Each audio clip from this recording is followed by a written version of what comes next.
Hi friends, అందరూ ఎలా ఉన్నారు? బాగున్నారా? మేమైతే బాగున్నాం ఫ్రెండ్స్. మనకి ఆకుకూరల్లో చాలా ఉత్తమమైన ఆకుకూర, శ్రేష్టమైన ఆకుకూర మునగాకు చెప్పుకోవచ్చు. మా ఇంట్లో మా అమ్మ ఒక మునగ చెట్టు ఉండాలని నాటింది ఫ్రెండ్స్.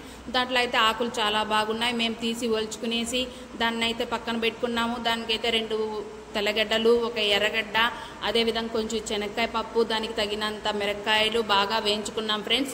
దీంతో అయితే తాలింపు చేసుకోవాలనుకున్నాం. చాలా అంటే చాలా బాగుంటుంది ఫ్రెండ్స్. చూడండి, వాటర్ కొద్దిగా తీసుకొని ఒక బాండల్లో దాంట్లో అయితే ఉప్పు తగినంత వేసుకోండి ఫ్రెండ్స్. ఉప్పు అయితే బాగా కొంచెం కరిగే విధంగా ఉండి తర్వాత ఆకు వేసేయండి. ఆ వాటర్లో బాగా ఆకు అనేది బాగా ఉడకాలి ఫ్రెండ్స్. ఉడికితేనే చాలా టేస్ట్గా ఉంటుంది. ఇదైతే చాలా వెరైటీగా చేసుకున్నాం మేము. చాలా అంటే చాలా టేస్ట్గా ఉండింది.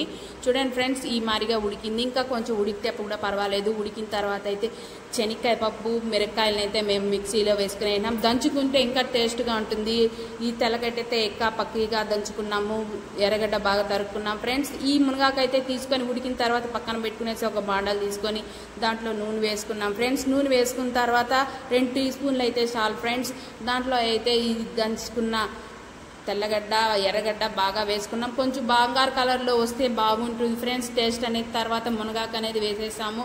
వేసేసిన తర్వాత కొంచెం కలబెట్టిన తర్వాత దానికైతే మనం దంచుకున్న శనక్కాయ పప్పు, మిరపకాయ వేసుకునేసినాం ఫ్రెండ్స్. వేసుకునేసి బాగా కొంచెం మగ్గనివ్వండి. మగ్గనిచ్చిన తర్వాత అయితే చూడండి ఫ్రెండ్స్, చాలా అంటే చాలా టేస్ట్ అంటే సూపర్గా ఉండింది. నీళ్ళు అయితే ఉడికిన తర్వాత వంపేయకండి. దాంట్లోనే ఫ్రెండ్స్ మంచి పోషకాలు ఉండేది.